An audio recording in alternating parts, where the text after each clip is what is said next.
week 2 na tayo sa pagpapagawa ng ating house construction. Ayan.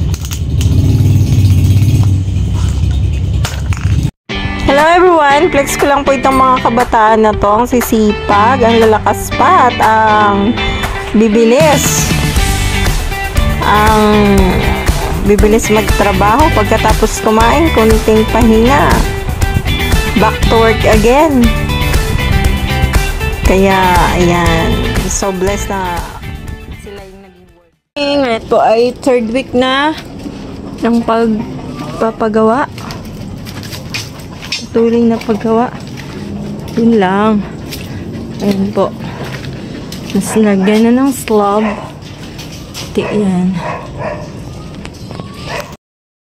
Hello! Dito pa ako ngayon sa taas. Just pa nalulula. Hindi na ako sanay. Ayun yung sunset. Nandito pa ako ngayon sa aming dream house na pinapagawa. Ayan, nandyan po. Ang aking asawa. Ayan, dito po kami sa taas. Ako pala sa pang 2nd floor.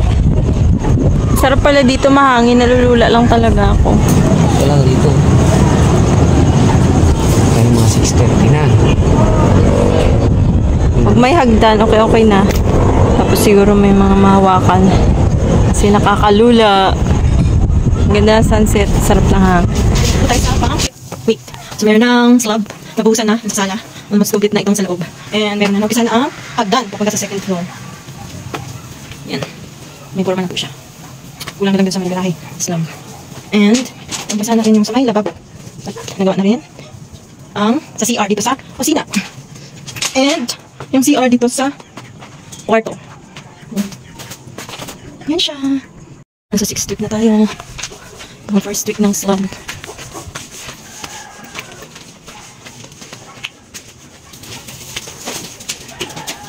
Tapos na yung hagdan. Slide. Ano na yung pang lababo. And then, ito yung CR.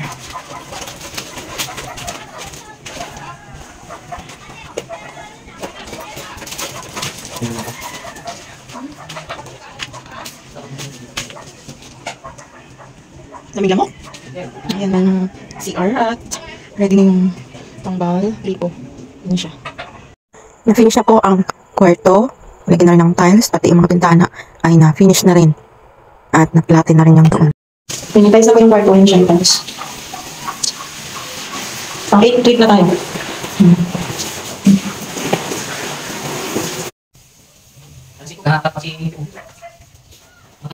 Sa week 9 na tayo, meron na siyang hamba. Ito yung mga nagawa. Ayan, nalagay na yung hamba. And then, nalagay na rin itong, naayos na itong bintana, na-finish na siya. Ayan. Yung pinakamalaking bintana, na-finish na. At pati dyan, na-finish na rin siya. Yan yung aso at nandun din yung asawa ko. Yan, na-finish na rin dyan. And then, ito, yan.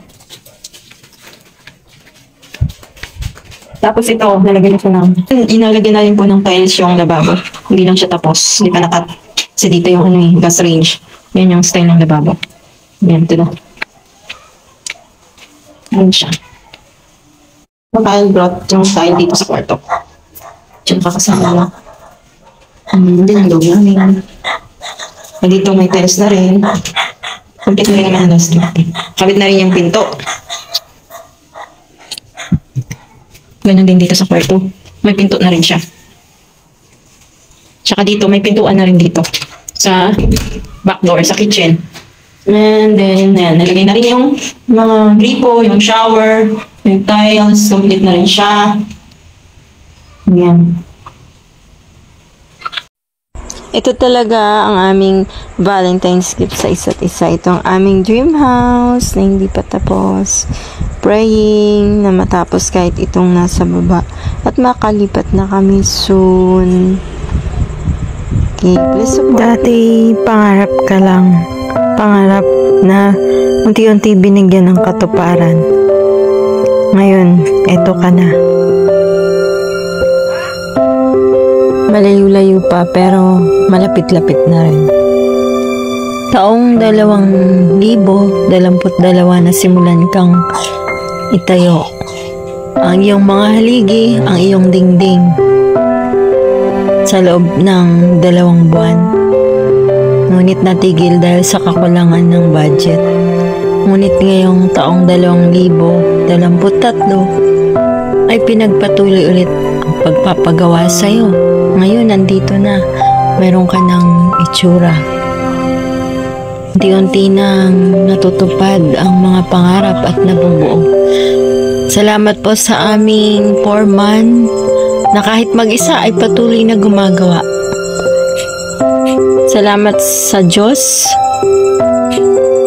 sa pagbibigay ng katuparan upang ang aming pangarap ay matupad sa panahon na mahirap man, mahal ang bilihin, mahal ang kuryente, ngunit narito na. At malapit-lapit na, makakalipat na kami. Hindi na namin mararanasan pa ang baha noong nakaraang taon. Nawa ay pagpalain kami. Welcome! Nasa 10 or 11th week na po kami. So, inana na yung garahe. Tapos nalagay na yung fixed window glass doon. Nalagay na yung mga bintana na finish na rin itong harap pati doon. And, nalagay na yung bintana dito. Yan. Yan, na-finish na siya at na-finish na yung magdan. Yan, nalagay na yung bintana dyan. Nalagay na yung magdan dyan. At ito, na-finish na rin yung storage dito. Yan na yung bintana. Nalagay na rin pala yung mga gripo. Yan na, water. So, this is our room po, our bedroom here in the first floor. Kasi door yung aming second floor. So, you can see, meron siyang pintura. Yan, yan yung nasa labas. May pintura na rin po dito sa CR. Okay na rin siya. Palit lang dito. Yan.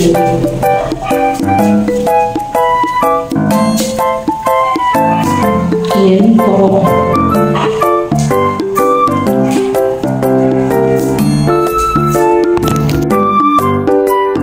Super excited na makapag-settle po dito, praying talaga sana makahabot sa aming date na gusto namin lumipat. Hello everybody! So welcome to our home sweet home. Okay, finish na siya. Today is March 21. Kahit pagod sa pagbabantay ng nut, ayun, nagawa ko pang maglinis, mag-mop dito, magpunas ng bintana, maglaban ng basahan. Grabe na ito. Inspiring. Tuloy na talaga yung paglipat namin.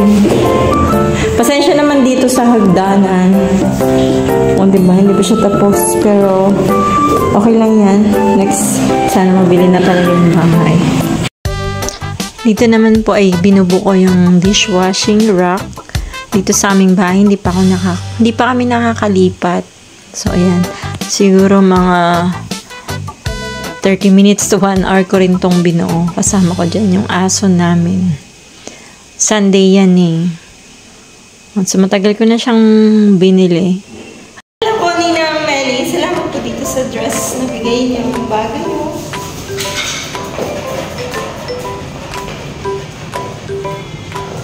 Yan. Thank you very much po. Si Angel at ang aming bunso, si Gabriel. Gabriel! Yan.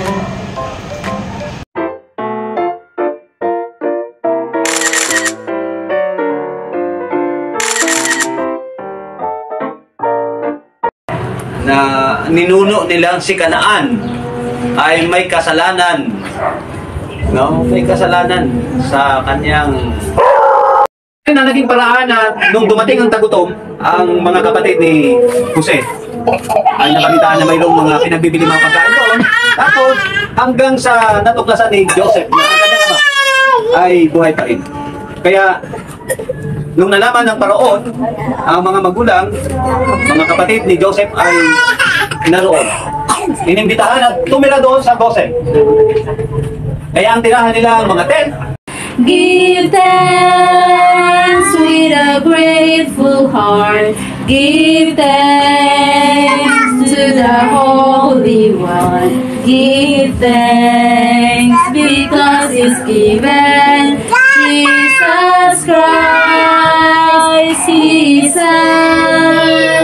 And now let the weak say, I am strong. Let the poor say, I am rich, because of what the Lord has done for us.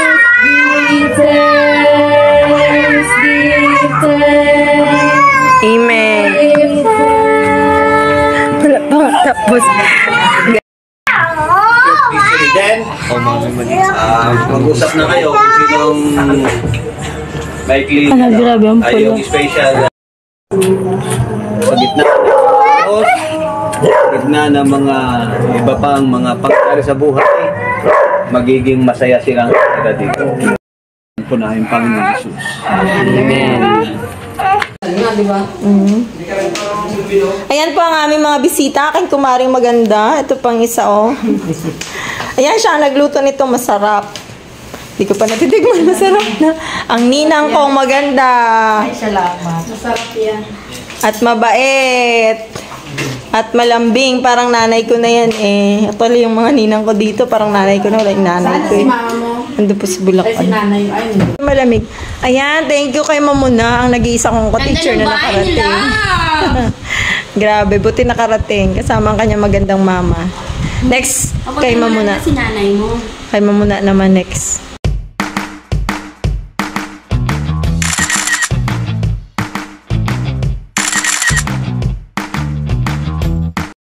Hello!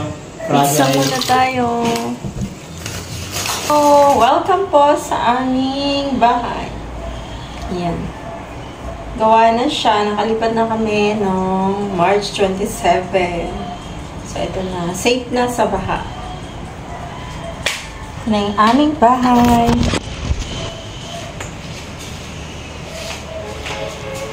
Yung bago yung aming TV.